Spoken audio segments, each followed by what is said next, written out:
Hello, parents and students. It's Mrs. Morehouse. So I was looking at the little homework packet I had given out, and I realized that there are some pages that have something that looks like this. There's an in column and an out column, and this is where we're creating functions, which really means that we are creating equations where we can stick the in, so pretend like this is x, and we're plugging it into our equation, and we're coming out with this column, and we're getting the correct number. So I created this one for you so you can kind of see what's going on. And what students are doing is they're figuring out the connection and what you could do with the in number to create this out number. And in class, we talk a lot about how math is like puzzles and investigating and figuring out the answers. And this is one of my favorites to do that because you kind of have to play with the numbers to figure out that piece of the puzzle. So let's look at this. So we have 1 and 5. At first, you might think, okay, well, if I add 1 plus 4, it's 5. Well, try it down here with the n. 2 plus 4 is 6. That doesn't work. So we already know, like, okay, that's not going to work.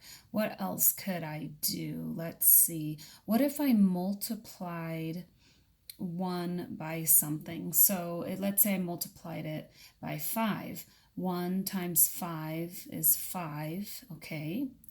2 times 5 is 10. No, that's not going to work. Okay. What if I multiplied it by something and then I added? So let's go back to the 4. 1 times 4 is 4, plus 1 is 5. Okay.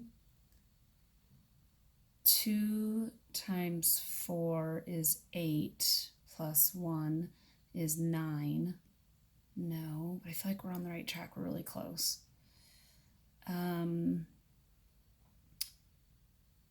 What if I did 1 times 3 is 3, plus 2 is 5. 2 times 3 is 6, plus 2 is 8. Oh, there we go. Now these dots on the page just means that you're skipping some numbers. So we don't have 3 or 4 on our paper. We're just skipping down to 5. This one has a box, which means we need to fill that in. But let's continue to test our hypothesis with this in number of 6. So 6 times 3 is 18. Plus 2 is 20. I think we're on to something. So our equation for this, if it is correct, it would be 3x plus 2 equals, and I'm going to say the out is y. So let's try it with this 5 for the in. So I'm going to take the 5 and I'm going to put it in to the x here. So let me see, I'm going to scoot this over so I can do some math on the side. So if I do 3, and I tell the students that you can do a parentheses to show multiplication, plus 2. There we go, 3 times 5 plus 2. So 3 times 5 is 15, plus 2 equals 17. So I'm going to put a 17 here. Now this one has our answer here. So we can stick 26 in for y. So 3x plus 2 equals 26. Now I haven't gotten into complete algebra with the student, so I'm not going to show how you can subtract the 2 from the 26 and then divide by 3. But students can still solve this problem by simply looking at the numbers. So let's see here. If we did, oh, and look at, we have a 12 here, so we know it's not 12. Let's try 10. 3 times 10 is 30. That's not going to work. 26 is too high already. What if we did 9? 3 times 9 is 27, plus 2 is 29. No, but we're close. 3 times 8 is 24, plus 2 is 26. This is an 8.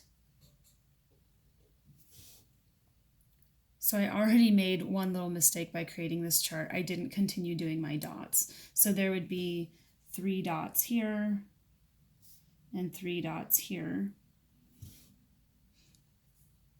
Okay, let's do the 12. So 3 times 12 plus 2.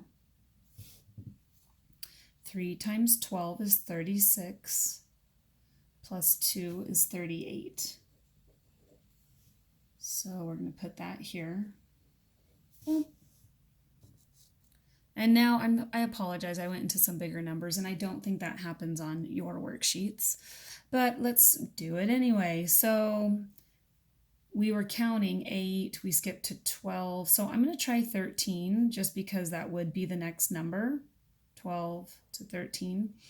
And so I'm going to do 3 times 13 plus 2. Now remind students that they can use the same strategies we've been working on in class. This is a 10 and a 3.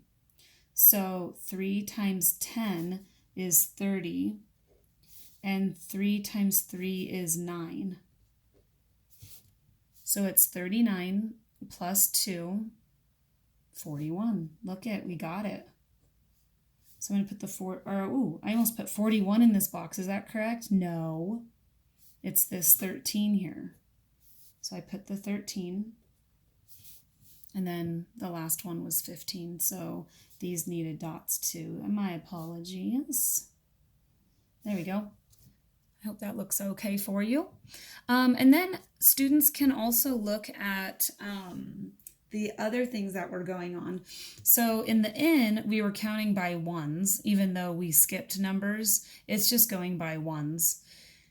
But then in the out, 5 to 8 is 3, 17 to 20 is 3. So you can see that it's going by threes.